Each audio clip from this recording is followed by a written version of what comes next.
तो किसान भाइयों, आज के समय में खेती से जो किसान एक साल में 3-4 फसलें लेते हैं या सहफसली खेती या मिश्रित खेती करते हैं, तो ये बहुत ज़रूरी है। क्योंकि पुराने तरीके से अगर हम 2 फसलें लेने बैठ जाएंगे तो हम खेती से प्रॉफिट नहीं ले पाएंगे, जो आज के समय में हम पीछे चले जाएंगे। और किसान को आज ज़्यादा चाहिए, हमें पैदावार ज़्यादा मिले और ज़्यादा पैदावार के लिए हम ज़्यादा से ज़्यादा फसलें लगा पाएँ।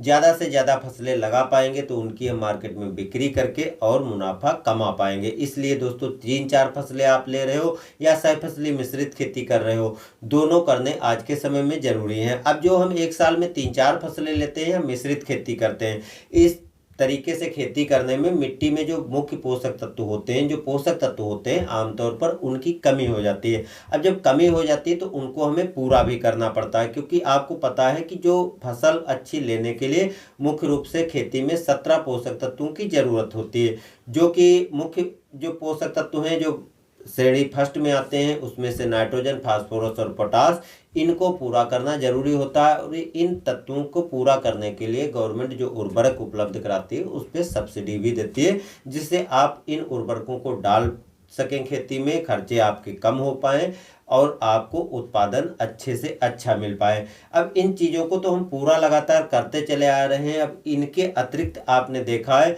जो है, लगातार अगर हम खेती कर रहे हैं तो मिट्टी में जो है कोबाल्ट हो गई, निकेल हो गई, मेलिबेडनम हो गया, कापर हो गया, फेरस यानी आयरन की कमी हो जाती है, जिंक हो गया, बोरान हो गया, manganese, chlorine, sulphur, magnesium, calcium, phosphorus, potash और नाइट्रोजन, इन सभी तत्वों को देना जरूरी है। और इन सभी तत्वों की कमी हमें अपने खेती में नजर आती है। अब जब कमी नजर आती है तो हमें पूरा भी करना पड़ेगा। तो अगर आप इनको एक उचित मात्रा में पूरा करना चाहते हैं तो आपको मिट्टी की जांच करवानी पड़ेगी। और मिट्टी की जांच में मुख्य पोषक तत्वों के अतिरिक्त अगर आप इन सभी तत्वों की मिट्टी की जांच करवाने के लिए जाएंगे तो आपका एक मोटा खास पैसा खर्च करना पड़ेगा, क्योंकि इनके टेस्ट के लिए काफ़ी महंगी मशीनों को यूज किया जाता है, जिसके माध्यम से आपको सभी पोषक तत्वों की लिस्ट तैयार करके रिजल्ट दिया जाएगा मिट्टी के जांच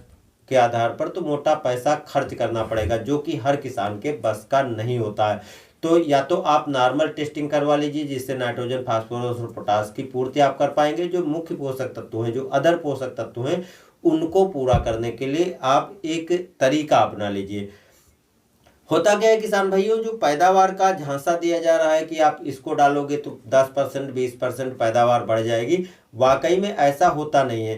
क्योंकि जो मुख्य पोषक तत्वों की बात करें तो पानी हो गया, नाइट्रोजन हो गया, फास्फोरस हो गई, पोटास हो गई, इन तत्वों को पूरा करके हम 94.5% भाग जो है, जो पौधे के लिए जरूरी है, उत्पादन के लिए जरूरी हो, पूरा कर देते हैं। इसके अतिरिक्त जो कोबाल्ट है, निकल हो गई, मेलिबेडनम हो गई, कापर हो गई, फेरस हो गई, zinc, boron, manganese, chlorine, sulphur, magnesium, calcium, ये ऐसे तत्व हैं जो 5% के अंदर में आते हैं। तो इसलिए इनकी कमी जब हो जाती है तो हमें अपनी फसल पे नुकसान देखने को मिलता है और उसको पूरा करना पड़ता है।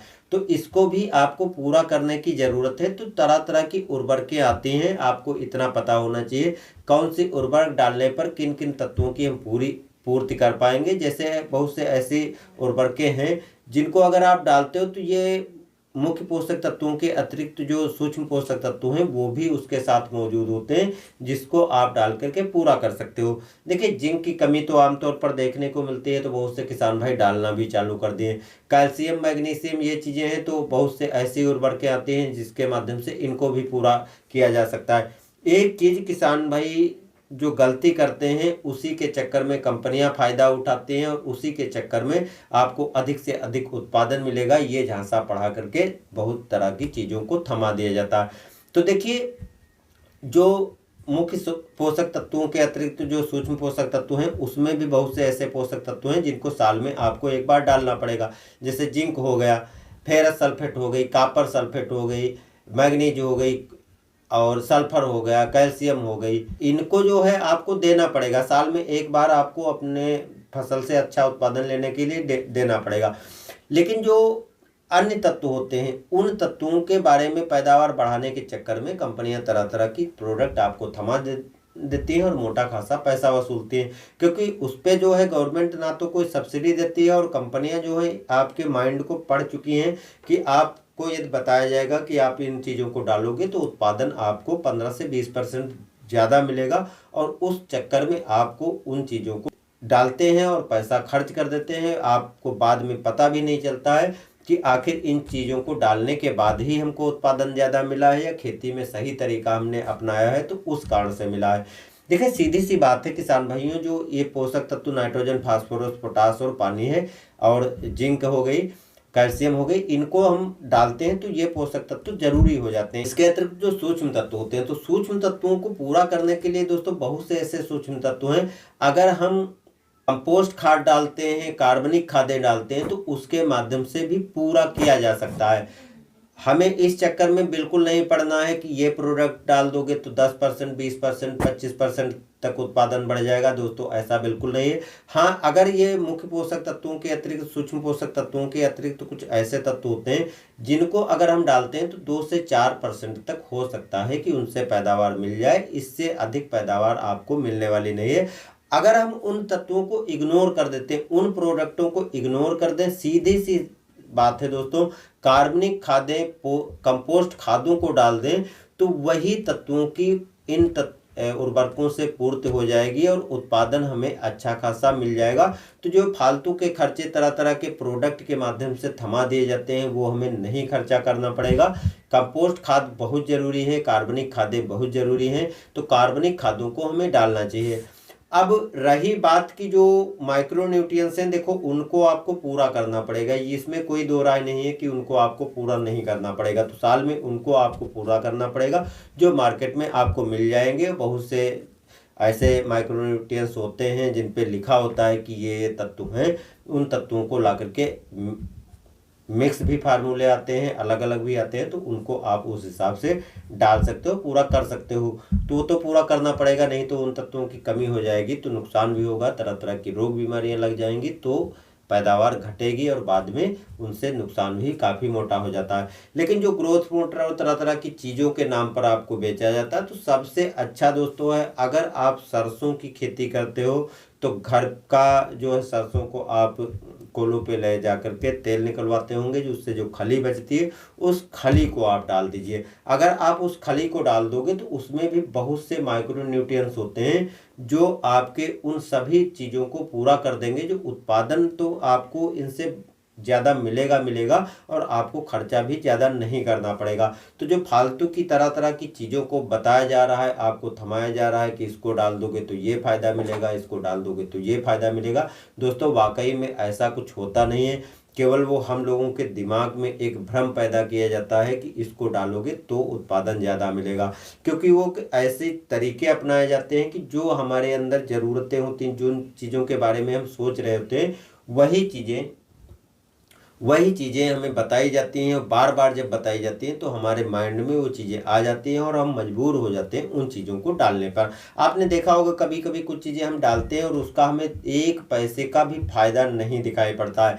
अगर फ़ायदा नहीं दिखाई पड़ता है तो जहाँ जिस दुकानदार से हम लेकर आते हैं, यदि हम उससे बताते हैं भाई इसका तो कोई फ़ायदा नहीं मिला और मोटा पैसा भी खर्च कर लिया, दुकानदार का सीधे कहना होता है कि आपने इसको डालने का सही तरीका नहीं अपनाया होगा, या सही टाइम पर नहीं डाला होगा, या इसके पीछे जो सिंचाई और अन्य उर्वरकें, जो कीटनाशक, अन्य जो चीज़ें होती हैं उनको पूरा नहीं किया होगा, सही तरीका आपने नहीं अपनाया होगा। हम अपने मन को एक भरोसा दिला लेते हैं, हो सकता है भाई इन चीज़ों के कारण ये इसका फ़ायदा नहीं मिला हो, लेकिन दोस्तों वाकई में क्या होता है कि उनसे इतना ज़्यादा नहीं फ़ायदा होता। 1-2% फ़ायदे के चक्कर में हम लगभग अपने कुल उत्पादन का 10 से 20% तक मोटा पैसा खर्च कर देते हैं।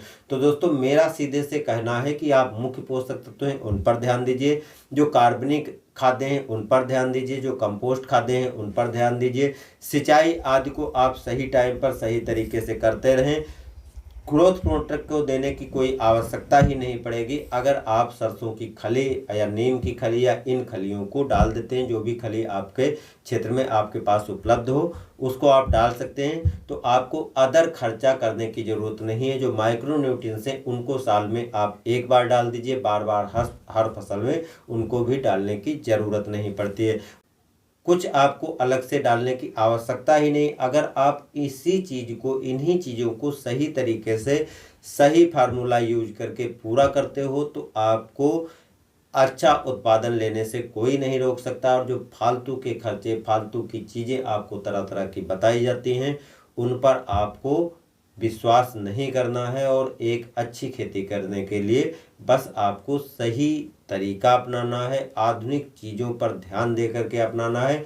नहीं तो 1% फायदे के चक्कर में आपको अपनी कुल उत्पादन का 10 से 15% तक खर्चा करना पड़ सकता है। दोस्तों एक सिंपल सा लास्ट में फार्मूला आपको बताना चाहेंगे। अगर आपको इन पे भरोसा होता है, मेरी कही बातों पर भरोसा नहीं होता, तो सीधा एक तरीका अपना लीजिए। आप अपने खेत को 2 भागों में डिवाइड कर दीजिए। आधे भाग में आप उन तत्वों को पूरा करिए जो आवश्यक हैं, जो माइक्रो न्यूट्रिएंट्स हैं उनको पूरा कर दीजिए। और जो मैंने सरसों की खली और कंपोस्ट खाद या कार्बनिक खादें बताई उनके माध्यम से पूरा कर दीजिए। जो आधा खेत है वो तरह तरह की कंपनियों के जो प्रोडक्ट हैं, तरह तरह के उत्पादन बढ़ाने के जो तरीके आपको बताए जा रहे हैं, उनको आप आधे खेत में कई भागों में कर लीजिए और अलग अलग चीज़ों को उसमें डाल करके देख लीजिए। फिर देखना कि उत्पादन आपको किधर से ज़्यादा मिला है।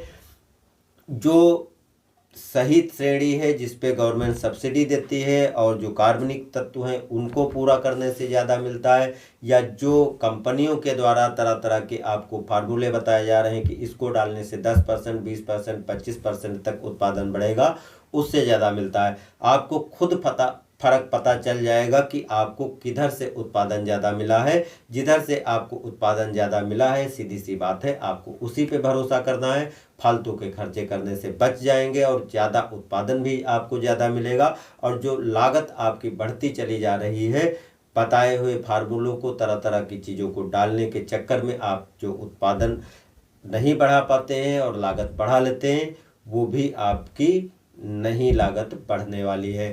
तो बस दोस्तों ये जानकारी कैसी लगी आप कमेंट में ज़रूर बताइएगा। और ऐसी ही जानकारी पाने के लिए दोस्तों बने रहने के लिए चैनल को सब्सक्राइब भी कर लीजिएगा। मिलते हैं नए वीडियो के साथ। धन्यवाद।